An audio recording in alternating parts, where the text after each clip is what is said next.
วิดีโออีกหนึ่งวิดีโอก็คือเป็นวิดีโอที่มีสื่อเรื่องว่าคุณค่าของครูที่ว่าแสดงให้เห็นถึง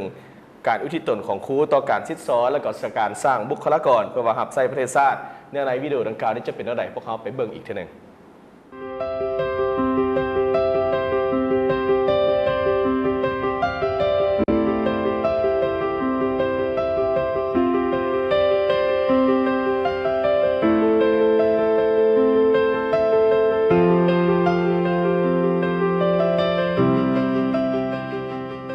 ไปดีป้าครู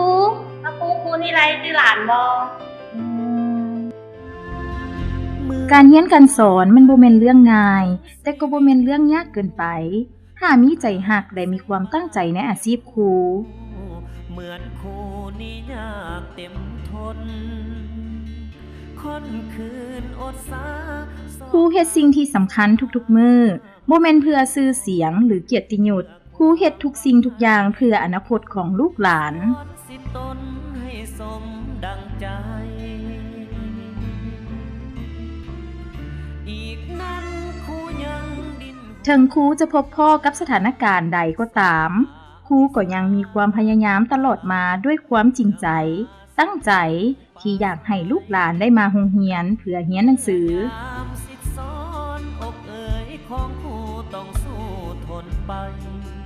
บอกเคยคิดจะท้อใจเหลือเบื่อหน่า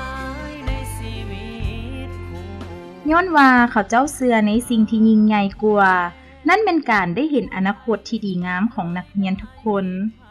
โอ้ปะครูจื้อแล้วหลานละน้อยนี่เองโอ้ยเป็นจังไดป้าครูสบายดีลูกหลานขอบใจป้าครูเด้อที่บ่ท้อถอยในการสิสอนพวกหลานครูช่วยสร้างอนาคตของพวกหลานทุกคนเลยป้าครูจื้อผู้นี้ได้บ่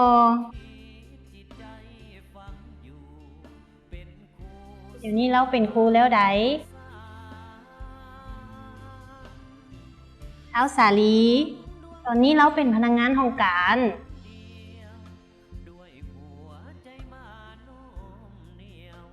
ผู้นี้เด้ท้าวบุญมีป้าครูจื้อบ่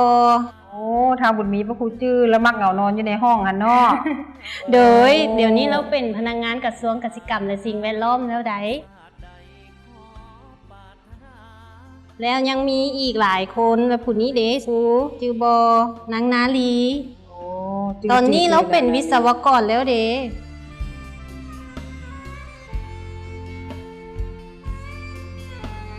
เดี๋ยวนี้ทุกคนมีเวียกเหตุงานทำมีอาชีพเป็นของตัวเองหมดแล้วปะครูดีใจในพวกหลานทุกคนเด้อที่มีอาชีพเป็นของตนเองเนาะที่ได้ให้สังคมเฮาก้าวหน้ากันย้อนพวกหลานเด้ความรู้ที่ครูสิสอนสามารถช่วยสุกยูให้นักเรียนสำเร็จการศึกษาก้าวสู่อาชีพที่เขาเจ้าหักในอนาคต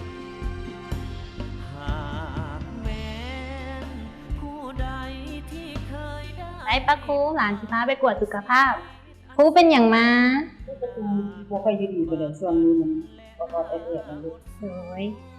คุณค่าของครูบ่มีวันจืดจางและจะอยู่นำพวกเฮาตลอดไปขอบใจครูสังคมก็คือการนำภาครัฐเพิ่นได้เห็นความสำคัญและให้คุณค่าของครูเฮาเสมอมาดังทุกคนที่ฮู้นำกันดีแล้วว่าครูแม่นเป็นผู้สอนความรู้ทั้งเป็นผู้อบรมให้มีกิริยามารยาทที่ดีงามทุกยุคทุกสมัยระยะที่ผ่านมาล้วนแล้วแต่ให้เกียรติและเคารพนับถือครูสังคมลาวพวกเฮาเคยขนานนามว่าครูแม่นพ่อแม่ที่สองของเด็กและก็เป็นแม่พิมพ์แห่งชาติลุงสุภาณวงศ์ได้ขยายความขนานนามครูว่าครูเป็นนักวิศวกรแห่งดวงวิญญาณพรรคประชาชนปฏิวัติลาวของพวกเฮามีทัศนะต่อครูว่าครูแม่นคนของพรรค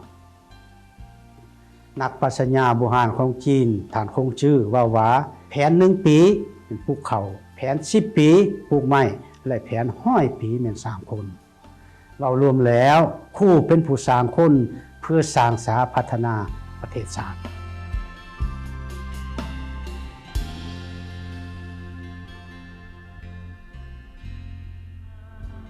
เกิดมาเป็นครูเพื่อหวังเสิร์ชสู่เด็กทั่วอาณา